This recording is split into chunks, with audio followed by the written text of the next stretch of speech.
Bom, eu quero aproveitar e falar sobre isso também com o professor de Relações Internacionais, José Niemeyer, que já está conosco aqui conectado.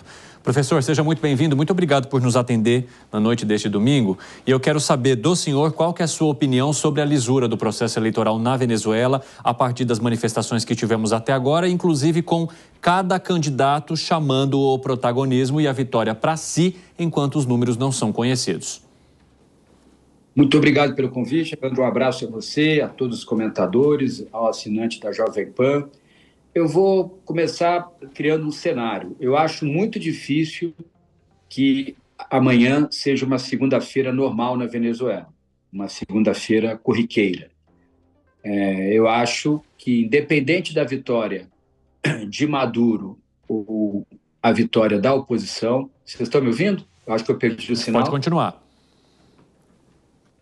Independente se Maduro vence a eleição ou se González vence a eleição, me parece que não será uma segunda-feira normal.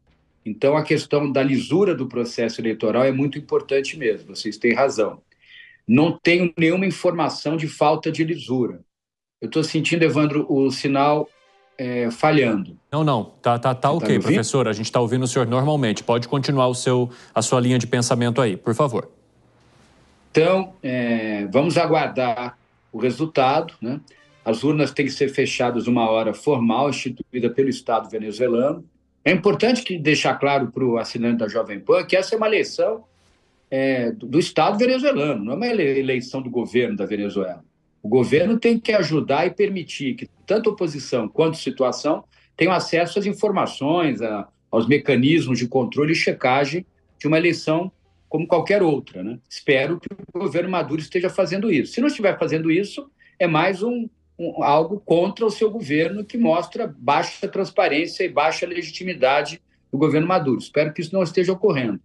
Com relação à discussão que vocês estavam fazendo, muito interessante, se é importante a presença de Celso Amorim ou de observadores técnicos, os dois são importantes, tanto os observadores técnicos como Celso Amorim, porque espero, né, que Celso Amorim esteja conversando tanto com o governo Maduro, que tem um candidato, que é Maduro, quanto também com a oposição. Essa é a função, na minha opinião, de um assessor de relações internacionais, como sempre se mostrou Celso Amorim, conversar com ambas as partes. Espero que ele esteja fazendo isso.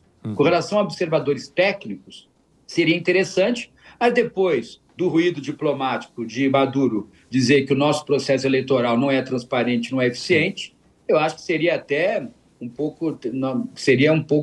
uma gafe diplomática o Brasil continuar insistindo em enviar observadores técnicos, né, das eleições. Então, eu acho que por isso também foi até bom nesse sentido, para que o Brasil não se exponha do ponto de vista diplomático e envie apenas Celso Amorim.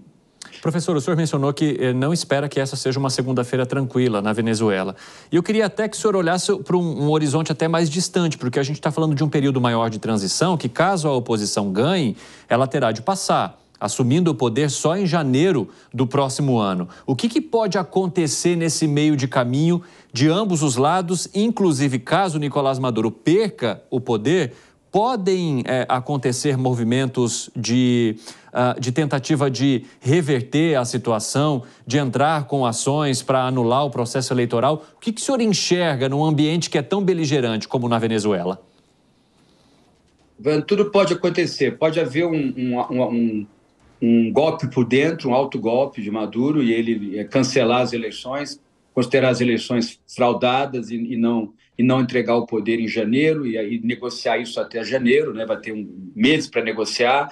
Pode, dependendo da maioria do chavismo e do grupo de Maduro no Congresso venezuelano, eles podem tentar criar não sei se há tempo constitucional para isso, mas criar uma emenda e transformar o regime político, o sistema de presidencialismo para parlamentarismo e tentar eleger um primeiro-ministro, depois fazer isso a toque de caixa. Seria difícil, mas tudo é possível, né, em alguns países da América do Sul, e alguns países mesmo no sistema internacional, quando você tem baixa transparência, baixa institucionalidade, e aí criar um parlamentarismo de ocasião para que o presidente González, se eleito, não poder governar a partir de janeiro, né?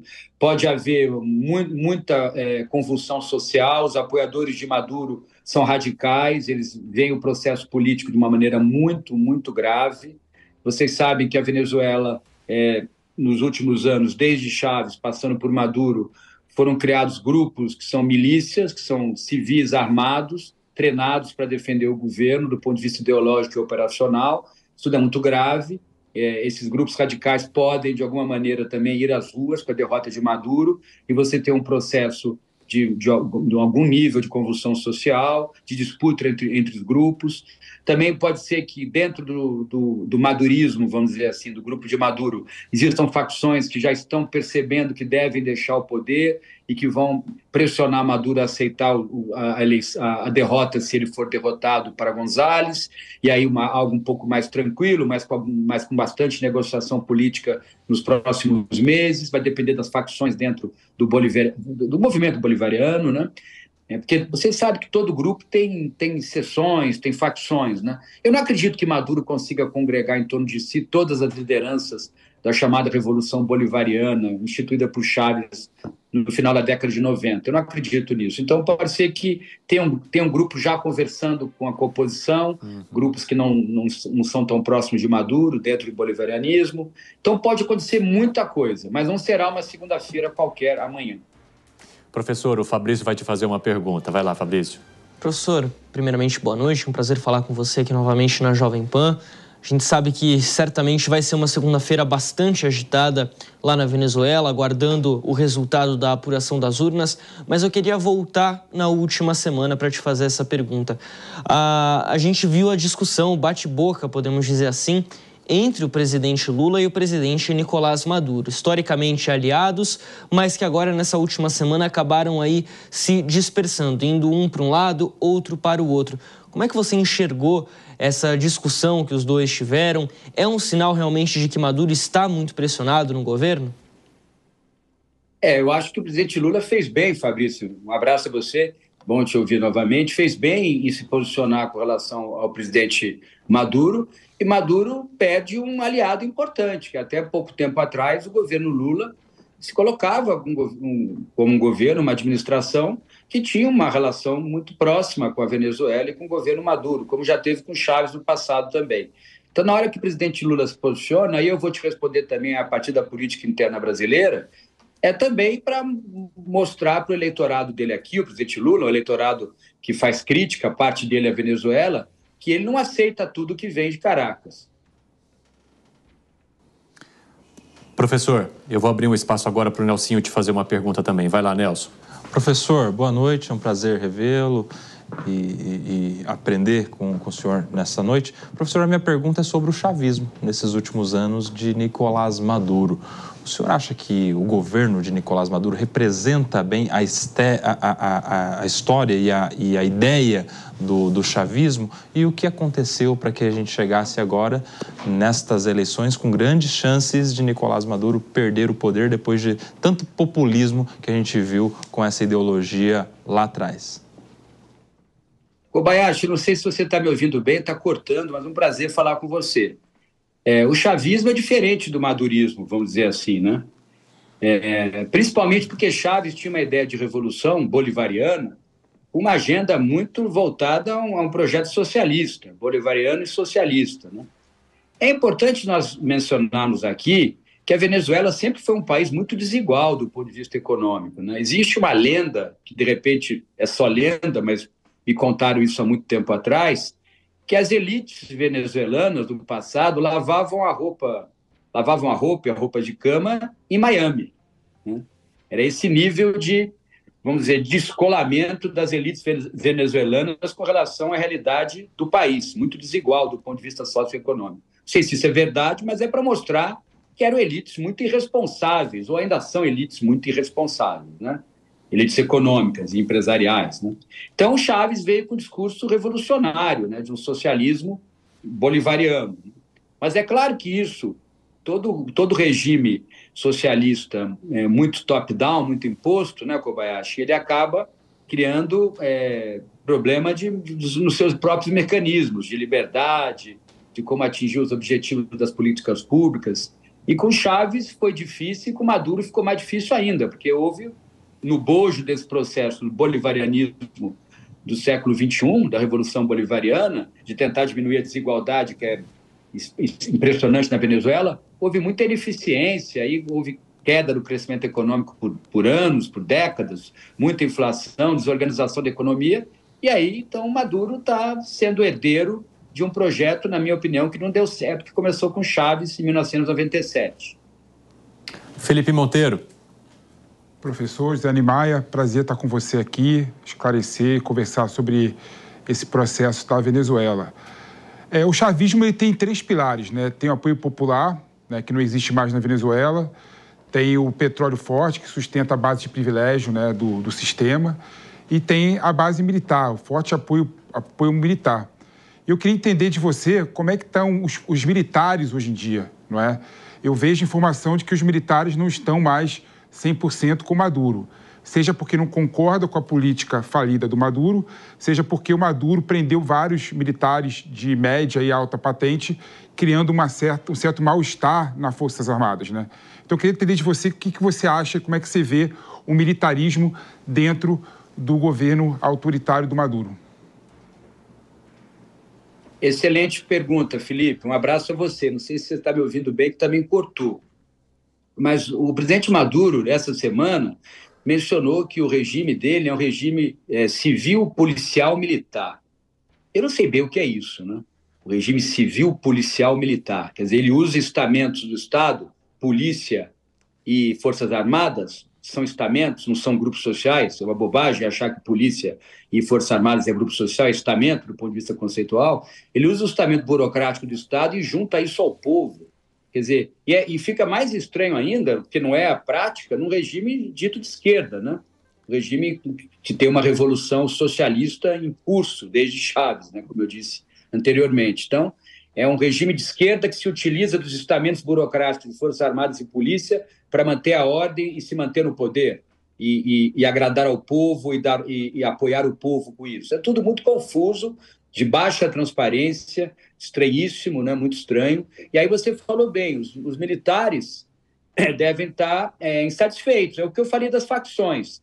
Quando você tem muita gente junto a você, a possibilidade de traição, contra-informação, grupelhos sendo formados, facções, é muito maior, né? Como Chávez e Maduro tiveram que manter Forças Armadas Unidas junto a eles, tiveram que manter todo o sistema jurídico, todo o sistema parlamentar, tiveram que criar um partido e, a partir desse partido, ter capilaridade no país todo e dominar a cena política.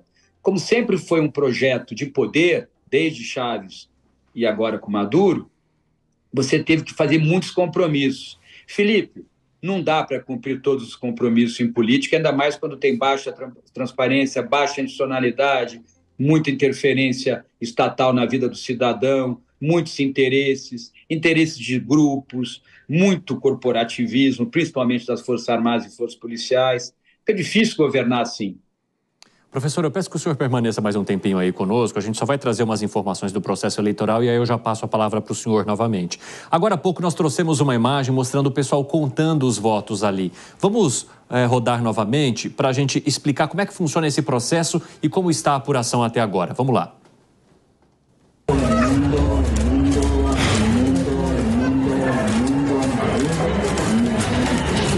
Fabrício, se eu não me engano, o processo eleitoral venezuelano ele conta com uma parte eletrônica, mas tem também essa checagem que passa por um processo aí de contagem de voto no papel. Explique isso para a nossa audiência, por favor. Exatamente, Evandro. Vamos dividir aqui o momento da votação em 4 partes, tá? Começando aqui pelo momento da identificação. Qualquer venezuelano registrado para votar, apto a votar, comparece à sessão eleitoral com um documento de identidade, pode estar vencido ou não, não há problema, não há diferença, e faz ali a sua inscrição na sua sessão eleitoral. Em sequência, ele vai para a urna eletrônica. E aí, na urna eletrônica, ele escolhe ali aquela cédula que a gente viu, que tem várias imagens de Nicolás Maduro, poucas imagens de Edmundo González. É uma cédula bastante curiosa, né? Porque ela reflete ali o número de partidos que um candidato representa. Então, a coligação de Nicolás Maduro representa 13 partidos, portanto, a imagem dele aparece 13 vezes. A imagem de Edmundo González aparece menos porque ele representa menos partidos. O eleitor ali na urna eletrônica escolhe o seu candidato, tanto faz nesse momento o partido, isso é um pouco irrelevante. A imagem que a gente vê agora na tela, olha só, quantas vezes aparece Nicolás Maduro, Edmundo Gonzalez aparece em minoria, mas outros candidatos ali também se repetem em algumas ocasiões. E aí o eleitor escolhe, então, na urna eletrônica, o seu candidato, clicando na imagem dele. É uma urna ali com uma tela touch, digamos assim. Aí a urna emite um comprovante de voto. Esse comprovante de voto é retirado pelo eleitor, o eleitor verifica se o voto dele foi computado corretamente e aí ele deposita, então, esse comprovante em uma urna de papel, uma urna especialmente para esses comprovantes. Tanto os votos da urna eletrônica quanto os votos que foram computados nessa outra urna de papel são depois apreciados pela Comissão Nacional Eleitoral. O eleitor, ainda antes de sair, assina ali um documento comprovando que ele esteve na sessão, o seu comprovante de voto, muito parecido com o que a gente tem aqui no Brasil nesse aspecto. O que a gente estava vendo aí agora nas imagens era a contabilização dos votos em uma das sessões eleitorais lá na Venezuela, e chegou aqui a informação de que essa sessão eleitoral que estava sendo analisada era em um bairro de Caracas conhecido historicamente por ser um rincão do chavismo, por ser um bairro histórico do chavismo em Caracas. E aí, curiosamente, a gente consegue ouvir que quem estava apurando esses votos dizia o tempo todo: Edmundo, Edmundo, Edmundo. Quer dizer, votos para Edmundo Gonzalez sendo computados em sequência em um bairro majoritariamente chavista em Caracas, capital da Venezuela. O grupo Vontade Popular, tinha já divulgado aqui algumas atas eleitorais, alguns boletins de urna por alguns estados, e muitas dessas atas estão dando vitórias ali pontuais para Edmundo Gonzalez. Claro que a gente precisa ver todas as urnas, todas as atas, né? Não dá para se basear apenas no resultado de uma cidade ou de um colégio eleitoral. Só para confirmar aqui a informação, essa imagem que a gente acompanhou era de um centro de votação em Petare, o maior bairro da América Latina, o bairro de Petare, e que é um antigo ponto forte ali do chavismo na Venezuela, dentro da cidade de Caracas, ou seja, em um bairro tipicamente chavista, os votos sendo computados repetidamente para Edmundo Gonzalez, indicando que o candidato da oposição realmente chega com bastante força, mas claro, isso é apenas uma fração de várias urnas, várias sessões eleitorais que foram espalhadas pela Venezuela. A gente falava aqui em mais de 100 mil urnas espalhadas pelo país, Evandro, então a gente ainda tem muita coisa para ver nessa disputa. Muito bom você contextualizar isso para a gente, Fabrício, porque em termos de apuração mesmo, o que a gente tem até agora é cada candidato cantando vitória para si, sem os números oficiais, né? Exatamente, cada candidato chamando já a responsabilidade, dizendo que as primeiras informações são positivas, que eles têm informações de que teriam vencido essa disputa, mas o Conselho Nacional Eleitoral ainda não divulgou nenhum resultado, e a gente vai trazer aqui sempre, assim que tiver alguma informação mais precisa, mas até o momento não há nenhuma informação direta do Conselho Nacional Eleitoral com uma prévia, uma parcial dos resultados até o momento, só mesmo aquelas pesquisas boca de urna, mas como a gente já destacou, né, Evandro? Pesquisas boca de urna contratadas por cada uma das chapas, tanto pela de Edmundo Gonzalez e Maria Corina Machado, como aquela de Nicolás Maduro. E aí essas pesquisas costumam dar vitória aos seus contratantes,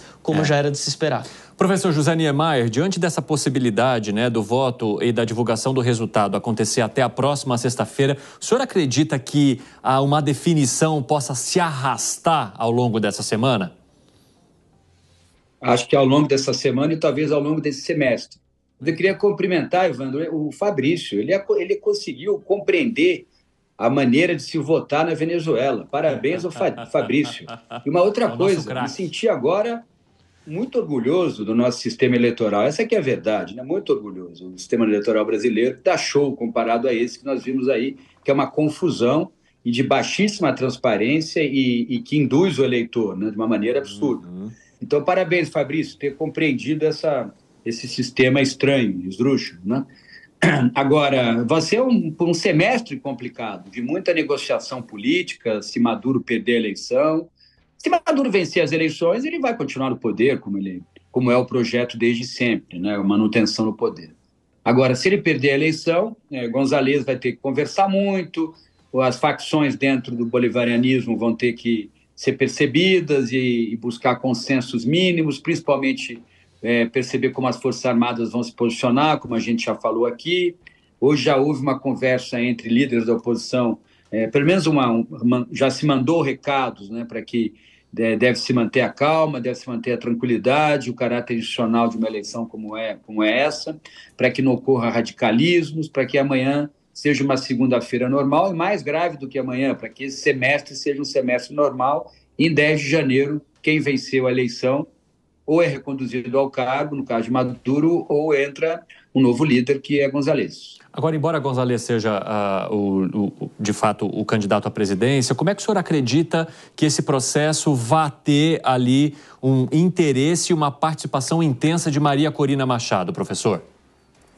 Ela conversa muito com os grupos venezuelanos, né? Ela é mais jovem, ela tem uma liderança mais instituída que González, que é um burocrata, um ex-diplomata, um homem de união, uma liderança que não era tão conhecida.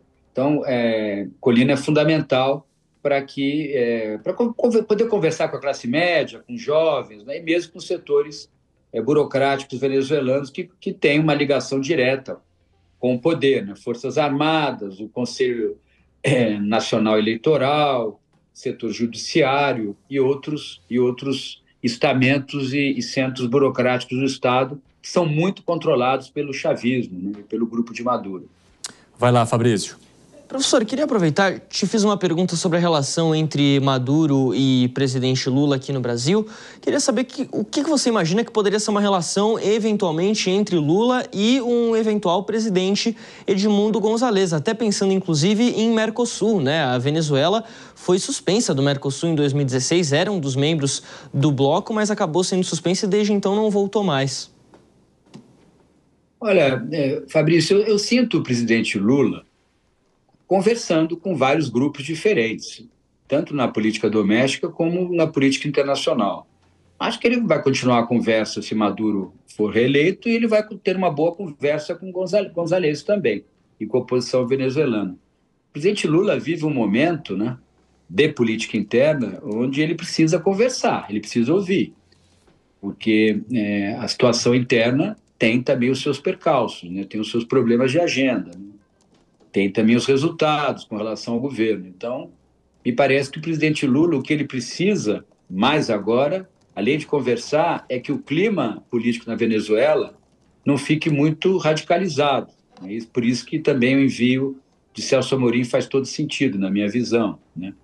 Por mais que a gente tenha sempre que lembrar a crítica dura que o presidente Maduro fez ao nosso sistema eleitoral. Mas, se já deu para esquecer isso e foi possível enviar o ex-ministro Celso Amorim, que seja para esse trabalho de aconselhamento, tanto para Maduro como para González, né? E para a população, para os grupos que formam a sociedade venezuelana.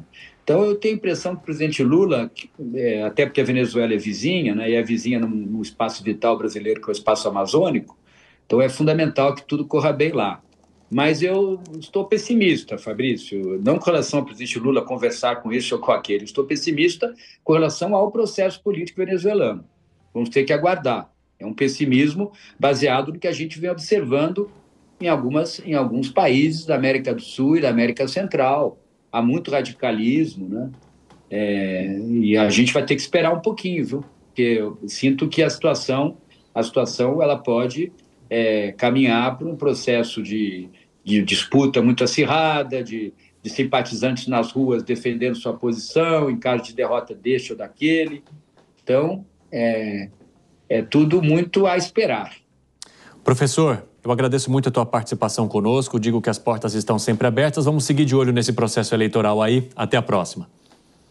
Evandro, é sempre um prazer, viu? Um abraço a você, a todos os nossos comentadores e amigos e ao assinante da Jovem Pan. Opa, prazer é todo nosso. Grande abraço. Pessoal, quero só trazer uma última informação aqui. 8 países da América Latina cobram apuração transparente. A gente está falando de chanceleres de Argentina, Costa Rica, Equador, Panamá, Paraguai, Peru, República Dominicana e Uruguai, que divulgaram um comunicado pedindo uma contagem de votos transparente que permita a verificação e controle. A gente vai seguir de olho em tudo isso aqui na nossa programação. Corta ali para a câmera do Fabricinho que eu vou quebrar o protocolo rapidinho, que esse menino está desde cedo aqui e nos ajudando da maneira melhor possível com todas as informações necessárias. Parabéns, muito obrigado por hoje, viu? Foi um prazer estar aqui, hein, Evandro? Ótima semana para você. Um grande abraço, Fabricinho. Um abraço. Vou voltar para cá agora. Corta aqui para fechadinha para eu agradecer também aos nossos amigos Nelson Kobayashi. Obrigado, Nelsinho. Muito obrigado, Evandro Cini, Fabrício, meu querido Pepe e a toda a audiência que nos acompanhou até agora. Felipe Monteiro, sempre um prazer estar contigo por aqui. Sempre prazer. Queria quebrar o protocolo e dar um abraço a cada um de vocês, um especial no nosso mestre Fabrício. Arrasou. Sucesso, gente. Obrigado pela tua companhia neste domingo. A gente vai seguir acompanhando essa história e trazendo atualizações para você aqui na programação da Jovem Pan. Fiquem com Deus.